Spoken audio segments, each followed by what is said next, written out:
Oi, meu nome é Isabel e hoje iremos falar sobre os sólidos de revolução.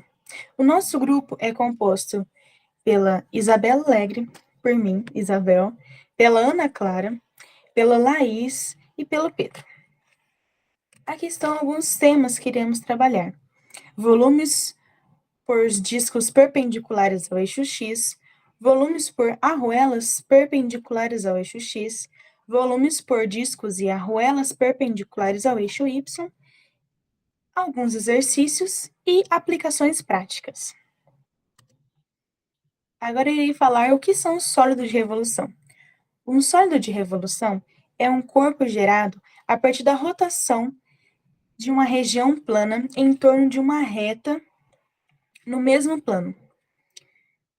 A região plana é definida como o lugar geométrico compreendido entre o gráfico e uma função f de x e as retas perpendiculares ao eixo das abscais, xa e xb. O eixo de rotação será o eixo x das abscais, ou o eixo y das ordenadas. O que isso quer dizer? Aqui temos um gráfico para explicar. Aqui temos a reta y e a reta x.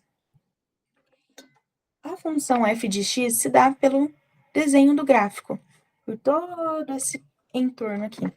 As abscais, ou as ordenadas, aqui temos abscais, são os pontos A e B, as duas extremidades do gráfico e também do nosso sólido de revolução.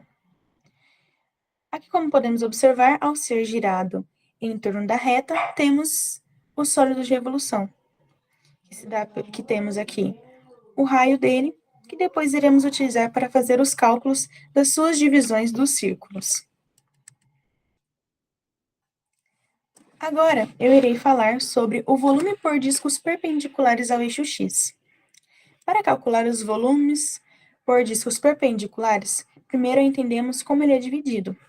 Aqui nós temos, como eu já disse anteriormente, as duas abscais, que são nossas duas extremidades, A e B.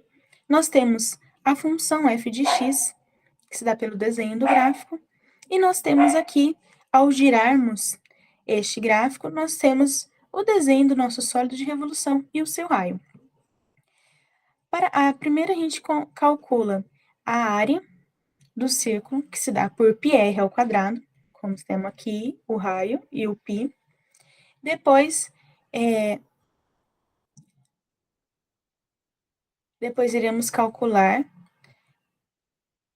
depois disso, nós conseguimos este gráfico e nós iremos calcular a área desta região, que seria todo esse disco aqui, que seria a área dele. Logo depois disso, com a fórmula da integral, juntando estes dois cálculos, nós temos a integral do volume, que é o volume integral π f de x ao quadrado dx. Com essas informações, nós conseguimos calcular o volume dos discos perpendiculares ao eixo x. Eu vou falar sobre o volume por arruelas perpendiculares ao eixo x. Esse é um método que é uma extensão dos métodos dos discos, e ele é usado quando o sólido gerado ele tem um furo no meio, ou seja, ele é oco como um anel ou uma arruela. Em vez da gente calcular só o volume de um disco sólido, a ideia aqui seria a gente subtrair o volume de um disco menor, ou seja, o buraco, do volume de um disco maior, ou seja, a parte externa, em cada fatia infinitesimal do sólido. A fórmula geral do volume por arruelas é essa que está no slide, onde nós temos R maior, que seria o raio externo, ou seja, a distância do eixo X até a curva mais distante. Nós temos R menor, que seria o raio interno, ou seja, a distância do eixo X até a curva mais próxima. Nós temos A e B, que seriam os limites de integração, no intervalo de X.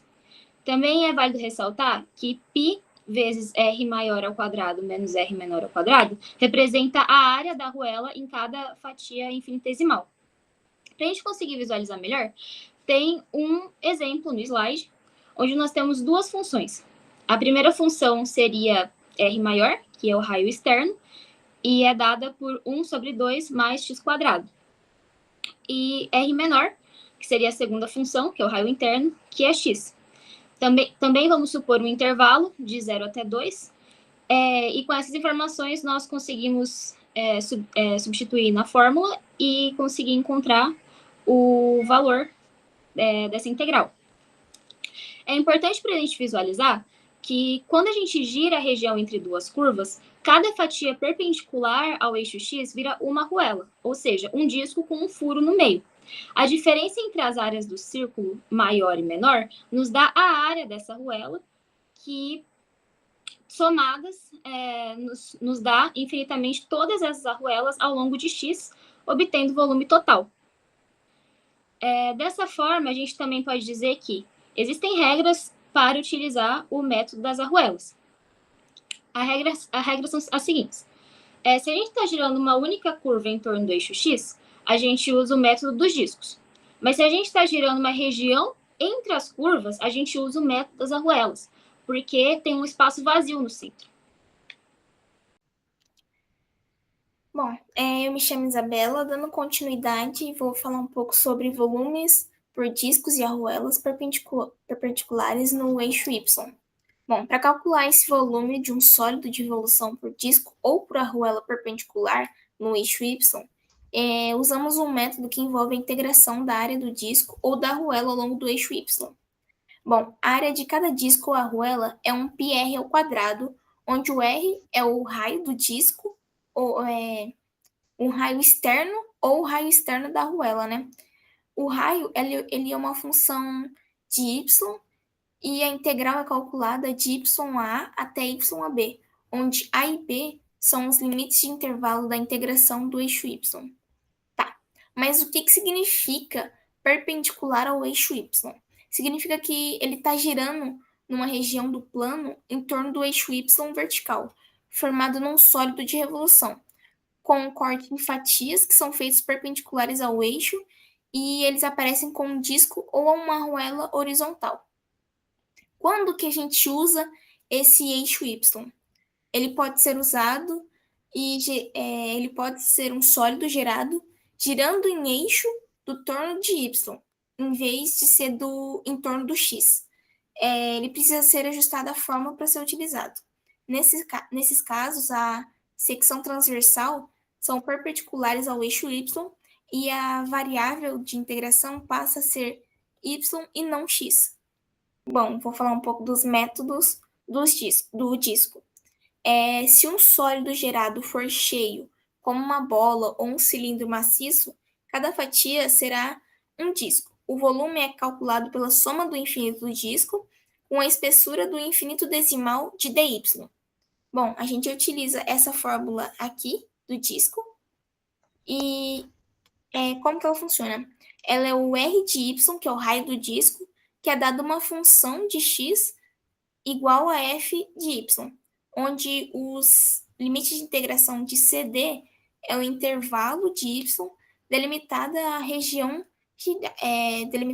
girada. Bom, o método da arruela se um sólido tiver um buraco central com um tubo, um anel, tipo um CD mais ou menos, cada fatia será uma arruela de um disco com furo. Ela é dada essa fórmula aqui, a fórmula da arruela, e ele tem o R externo e o R interno. O que é o R externo? Onde o Y tem a distância da borda externa do eixo Y, e o R interno é a distância da borda interna do eixo Y, dando os limites de integração de CD dos limites até Y.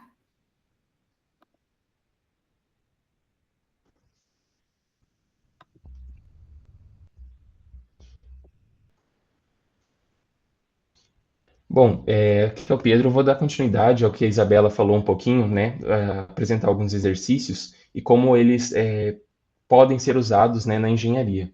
O cálculo da integral ele pode ser, de certa forma, usado para determinar algum tipo de volume dos sólidos através de métodos, né, como os discos, ou uma técnica que é amplamente usada na área da engenharia.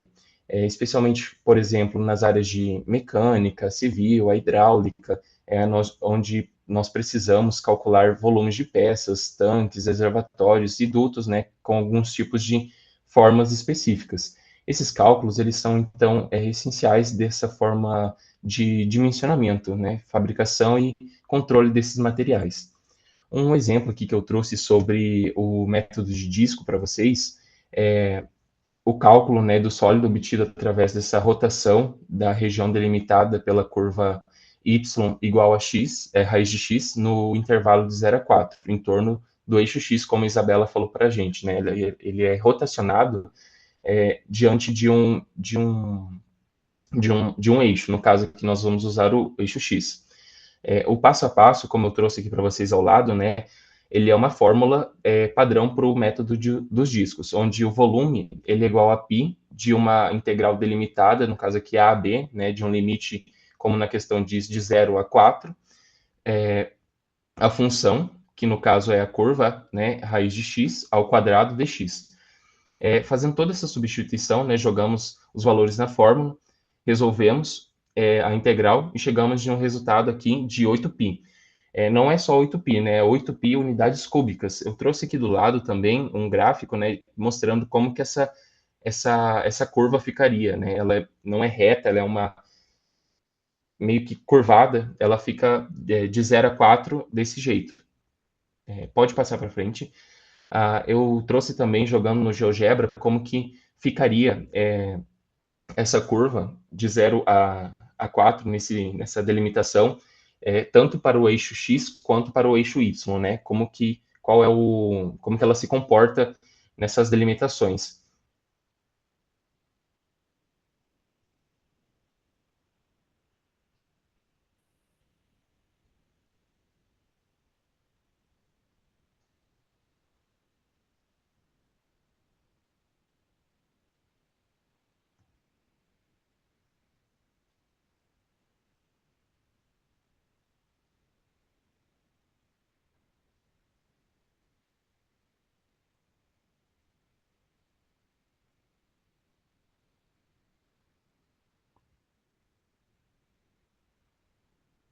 Continuando o exercício, eu trouxe também um pouco aqui sobre o método das arruelas, né?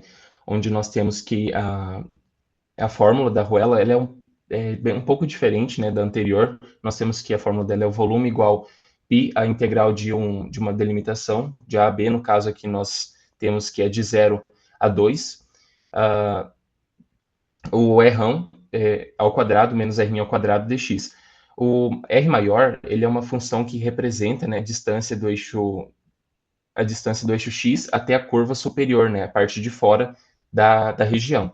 O R menor é a função que representa a distância do eixo x até a curva inferior, que é a parte de dentro da região. Temos então que a curva superior, ela, de acordo com a questão e o gráfico que eu trouxe aqui do lado, ela vai ser y igual a 4, e a curva inferior, y igual a x quadrado. E o intervalo de 0 a 2. Esse método, né, das arruelas, ele é uma variação do método de disco, mas quando temos uma região, então, de forma ociosa no meio, né, ela se torna esse método. O volume de cada arruela é diferente, ela é a diferença entre os volumes de disco externos e internos, como eu disse ali anteriormente. Fazendo toda essa substituição, né, dos resultados que temos na questão, nós chegamos ao resultado final, 128π sobre 5, né, unidades cúbicas. E esse volume, ele é o resultado de um sólido que é obtido através da rotação, né, da região entre essas duas curvas em torno do seu eixo X. Eu trouxe, pode passar, eu trouxe jogando no GeoGebra essas informações, como ficaria esse gráfico, né, rotacionado ao eixo de X. Esses dois exercícios que eu trouxe, eles envolvem, né, a aplicação dos métodos de integração para calcular o volume desses sólidos gerados pela rotação das regiões em torno do eixo X. Mas para o eixo Y, apenas nós trocamos de posição. Então, seria praticamente o mesmo segmento. Sendo que o primeiro, né, o método do disco, No primeiro exemplo, nós usamos o método do disco, e no segundo exemplo que eu trouxe, nós usamos os métodos da arruela. A ideia, né, então, é identificar, né, as funções adequadas para cada caso que se aplique corretamente a essas fórmulas.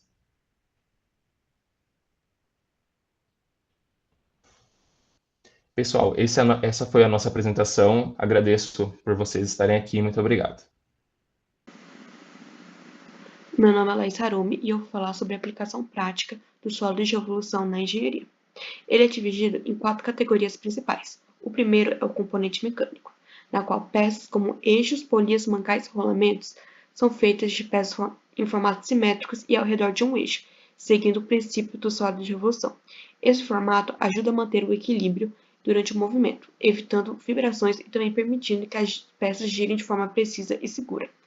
E também facilita sua produção, já que máquinas como tornos mecânicos são feitas exatamente para trabalhar com esse tipo de forma, porque ajudam a esculpir a peça girando ela contra uma ferramenta de corte. Já a segunda categoria são as estruturas civis, na qual tanques, cilíndricos, silos, torres e cúpulas têm um formato arredondado, que ajuda a distribuir a força de maneira uniforme, principalmente a pressão interna de seus líquidos. Com isso, o tanque com base circular e paredes curvas suporta melhor a pressão de um formato irregular, isso garantindo mais segurança, durabilidade e economia de material também. A aerodinâmica e hidrodinâmica, seja no ar ou debaixo da água, a forma ideal é que funcione da maneira mais fluida possível, sem cantos vivos ou superfícies plânicas que atrapalhem o fluxo. Com isso, aviões, foguetes, submarinos, projetos e até cápsulas espaciais são moldados como sólidos de evolução. Essas formas reduzem o arrasto, ou seja, a resistência que o ar ou a água façam contra o movimento. Menos resistência significa mais velocidade, menos gasto de energia e muito mais estabilidade. E por isso significa mais velocidade e também estão presentes em tudo que se é preciso cortar a água ou o ar com eficiência. Os cálculos técnicos são usados nas 3 categorias citadas anteriormente, para que possa determinar o seu volume, área, o centro de massa e o seu movimento de inércia.